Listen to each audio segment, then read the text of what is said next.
Hey, good morning, guys. I'm going to do a quick little review over the 2024 Can-Am Defender Limited here. Give you guys a backstory on my UTV history here. I've owned UTVs for over 10 years now. Started off with CF Moto, went through a couple Polaris Rangers there, and then got into the Can-Am here this year. And I've been really impressed with this unit.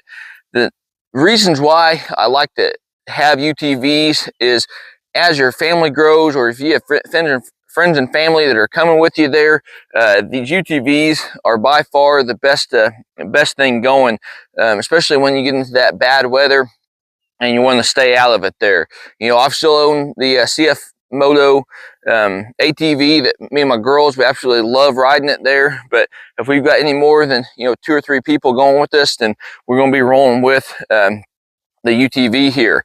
And a couple other reasons, we like to get out there and drive long distance there, and a lot of times we use these for our hunting trips there. And once it gets to that snow or really cold, the ATV, I mean, it's just almost too much for those little girls, and it really, to be honest with you, I think it's getting too much for myself to get in there, drive a couple miles. So that's really the reason why I've purchased these things.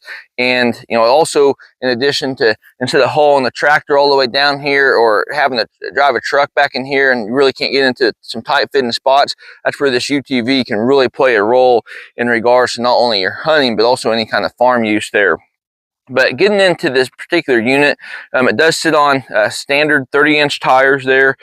It's got, and I'll kind of go over just the standard package there. Got the 30-inch tires, got the 4,500-pound winch there. Suspension system, I'm not a real big suspension guy, but from everything that I've seen, this unit has really got a great suspension there. And as I'm driving, going over some hills, I can tell there's a huge difference in comfortability in regards to my previous UTVs versus Can-Am. But it does have really nice seats in there. You have heat and air. It is 82 horsepower there, and it's just a phenomenal unit there. Now, a couple other things inside here is you've got the electronic dash. You've got your heat and air again. You do have the option of getting a radio system where you could Bluetooth it. I opted out on that. Just went with just a standard Bluetooth thing I can get off Amazon for like 25 bucks, and I just roll with my phone, and that works just fine for me. But if that's of interest to you guys, that's available there. But it does seat six people there. You do have your windshield wipers there, rear view mirror. You got side mirrors. The accessories on these units are like endless, but you've got plenty of storage in here. Your passenger side's got great storage there. The back side of it's got some good storage as well. And the bed of this thing has been really good. It does have a dump bed there. It's got the Rotex. It does have your power steering there, EFI. Basically everything that you're going to want to look for in a UTV, this thing is going to have in there, probably plus more. So I'm sure there's several other things I'm missing here. I'll put them there at the very end, just kind of in detail, if that's what you guys are really after there. But I think if you're looking into getting into a UTV, Can-Am, whether it's a Defender Limited or any of the rest of the models, there is definitely one to look at. Definitely look out for. So the additional things that I did on this was very limited.